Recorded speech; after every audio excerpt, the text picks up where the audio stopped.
ನಮಸ್ಕಾರ. ವನಜ ಮಲೆನಾಡು ಬಂದಾಯಿತು, ಹೊಸ ವಿಡಿಯೋ ತಂದಾಯಿತು. ಬನ್ನಿ ಇವತ್ತು ಆಸೆ ಧಾರಾವಾಹಿನಲ್ಲಿ ಹೇಗೆ ಕತೆ ಮುಂದುವರಿಯುತ್ತೆ ನೋಡೋಣ. ಆಸೆ ಧಾರಾವಾಹಿನಲ್ಲಿ ಮೀನಾ ರೋಡಲ್ಲಿ ಬರಬೇಕಾದ್ರೆ ಕನಕನ ಅತ್ತೆಗೆ ಆಕ್ಸಿಡೆಂಟಲ್ಲಿ ಹೋಗ್ಬಿಟ್ಟಿರ್ತಾರೆ. ಇದನ್ನು ನೋಡಿ ಮೀನಾ ಗಾಬರಿ ಆಗ್ತಾಳೆ. ಗಾಬರಿಯಾಗಿ ಏನು ಮಾಡಬೇಕು ಅಂತ ಗೊತ್ತಾಗಲ್ಲ. ಕೊನೆಗೆ ನೋಡ್ತಾಳೆ, ಮತ್ತು ಅಲ್ಲಿ ಇರೋವಂಥ ಯಾರೋ ಡಾಕ್ಟ್ರು ಬಂದು ಚೆಕ್ ಮಾಡಿ ನೋಡಿ ಹೋಗ್ಬಿಟ್ಟಿದ್ದಾರೆ ಅಂತ ಹೇಳ್ತಾರೆ. ಇದರಿಂದ ಗಾಬರಿಯಾದ ಮೀನಾ ಏನು ಮಾಡ್ತಾಳೆ, ಫಸ್ಟು ಸೂರ್ಯನಿಗೆ ಫೋನ್ ಮಾಡ್ತಾಳೆ.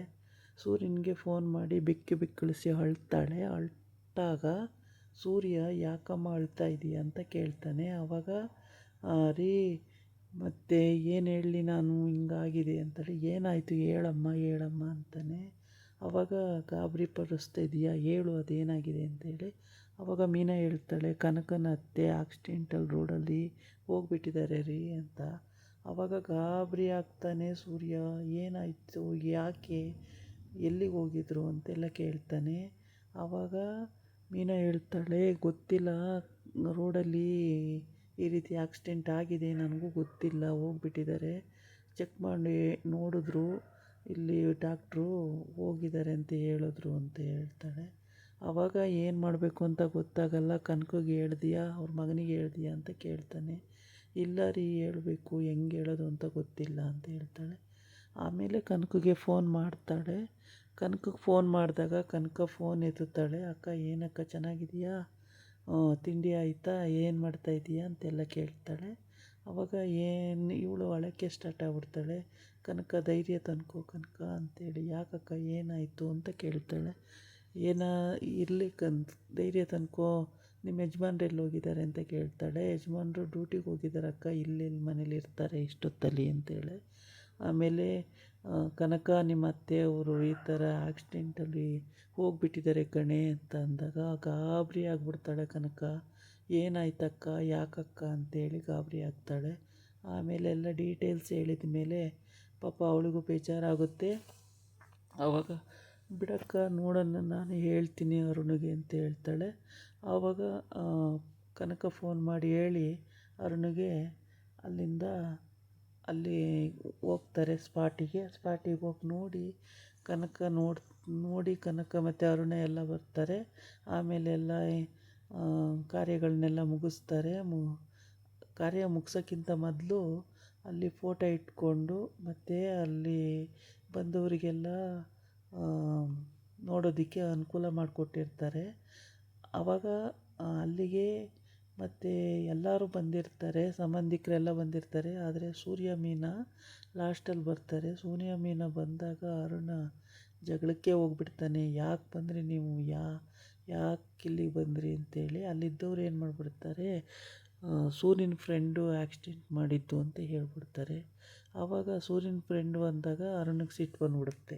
ಅವನು, ಯಾರು ನಿಮ್ಮನ್ನು ಬರೋಕ್ಕೆ ಹೇಳಿದ್ದು, ಇಲ್ಲಿಗೆ ಯಾಕೆ ಬಂದ್ರಿ, ಗೆಟ್ ಔಟ್, ಇಲ್ಲಿ ಬರಬೇಡಿ, ಗೆಟ್ ಔಟ್ ಅಂತ. ಇಲ್ಲಪ್ಪ, ನಾವು ಬರೀ ನೋಡ್ಕೊಂಡು ಹೋಗ್ತೀವಿ, ಏನೂ ಮಾಡಲ್ಲ ಅಂತ ಹೇಳ್ತಾರೆ. ಏನೂ ನೋಡೋದು ಬೇಕಾಗಿಲ್ಲ, ಏನೂ ಹೇಳೋದು ಬೇಕಾಗಿಲ್ಲ, ಫಸ್ಟ್ ಇಲ್ಲಿಂದ ಹೋಗಿ ಅಂತ ಜಗಳಕ್ಕೆ ಬಂದುಬಿಡ್ತಾನೆ. ಆ ದುಃಖದಲ್ಲಿ ಅಳ್ತಾನೆ ಜೋರಾಗಿ.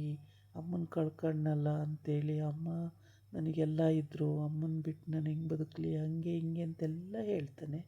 ಆಮೇಲೆ ಎಲ್ಲರೂ ಬಂದರು. ಅಲ್ಲಿ ನೋಡಿ ಹೂವಿನಾರ ಹಾಕಿ ಫೋಟೋಗೆ ನಮಸ್ಕಾರ ಮಾಡ್ತಾರೆ. ಹೀಗೆ ಎಲ್ಲರೂ ಮಾಡಿ ಹೋಗ್ತಾ ಇರ್ತಾರೆ. ಆಮೇಲೆ ಎಲ್ಲ ಕಾರ್ಯನೂ ಮುಗಿಯುತ್ತೆ. ಮುಗಿಸಿ ಮನೆಗೆ ಬರಬೇಕು. ಮನೆಗೆ ಬಂದು ಮನೆಯಲ್ಲಿ ಫೋಟೋ ಇಟ್ಟು ಪೂಜೆ ಮಾಡೋದು ಎಲ್ಲ ಮಾಡ್ತಾಯಿರ್ತಾರೆ. ಆಮೇಲೆ ಸೂರ್ಯ ಮೀನಾ ಹೋಗ್ಬಿಡ್ತಾರೆ ವಾಪಸ್ಸು. ನೋಡೋಕ್ಕೆ ಬಿಡೋದಿಲ್ಲ, ಜಗಳನ್ನೇ ಆಡಿಬಿಡ್ತಾನೆ ಸಿಕ್ಕಾಪಟ್ಟೆ. ಜಗಳ ಆಡಿದಾಗ ಅವರಿಗೂ ಪಾಪ ಬೇಜಾರಾಗುತ್ತೆ. ನೋಡ್ಕೊಂಡು ಹೋಗ್ತೀವಿ, ನೀವು ಸಾವಲ್ಲೂ ಕೂಡ ಈ ಥರ ಹಠ ಮಾಡ್ತೀರಲ್ಲ, ನಾವೇನಾರ ಮಾಡಿದ್ದೀವ, ಯಾಕೆ ಹಿಂಗೆ ನಮ್ಮ ಮೇಲೆ ಆಟ ಸಾಧಿಸ್ತೀರಾ ಅಂತ ಮೀನಾ ಕೇಳ್ತಾಳೆ. ಆದರೆ ನಿಮ್ಮ ಗಂಡ ಇದ್ದಾನಲ್ಲ, ಇವನೇ ಬೇರೆಯವ್ರನ್ನ ಬಿಟ್ಟು ನಮ್ಮಮ್ಮನ ಈ ಥರ ಮಾಡಿಸಿದ್ದಾನೆ ಅಂತ ಹೇಳ್ತಾನೆ. ಆವಾಗ ಅವಳಿಗೂ ಬೇಜಾರಾಗುತ್ತೆ. ನಮ್ಮ ಮನೆಯವ್ರು ಆ ಥರ ಮಾಡಿರಲ್ಲ ಅರುಣವರೇ, ತಪ್ಪು ತಿಳ್ಕೊಬೇಡಿ, ಏನಕ್ಕೆ ಹಿಂಗೆಲ್ಲ ತಪ್ಪು ತಿಳ್ಕೊತೀರ ಅಂತ ಹೇಳ್ತಾಳೆ. ಏನೇ ಹೇಳಿದ್ರೂ ಅರುಣ ಕೇಳೋದೇ ಇಲ್ಲ. ನಿನ್ನಿಂದನೇ ನಮ್ಮಮ್ಮಗೆ ಹಿಂಗಾಯಿತು, ನಿನ್ನಿಂದನೇ ನಮ್ಮಮ್ಮಗೆ ಹಿಂಗಾಯಿತು ಅಂತೇಳಿ ಅವನ ಹತ್ರ ಸಿಕ್ಕಾಪಟ್ಟೆ ಜಗಳಕ್ಕೆ ಹೋಗ್ಬಿಡ್ತಾನೆ. ಆ ಜಗಳ ನೋಡ್ನಾರ್ದೇ ಮೀನಾ ಅತ್ಲಾಗಿ ಹೋಗೋಣ ಬರ್ರಿ ಅಂತೇಳಿ ಕರ್ಕೊಂಡು ಹೋಗ್ತಾರೆ. ಅಲ್ಲಿಗೆ ರಂಗನಾಥ ಮತ್ತು ಅವ್ರ ಫ್ಯಾಮಿಲಿ, ಸೂರ್ಯನಮ್ಮ, ಶಕ್ರೆ ಎಲ್ಲ ಹೋಗಿರ್ತಾರೆ. ಅವರೆಲ್ಲ ನೋಡ್ಕೊಂಡು ಹೋಗ್ತಾರೆ. ಆದರೆ ಸೂರ್ಯ ಮೀನು ಹೋದಾಗ ಮಾತ್ರ ಸಿಕ್ಕಾಪಟ್ಟೆ ಗಲಾಟೆ ಮಾಡ್ತಾನೆ.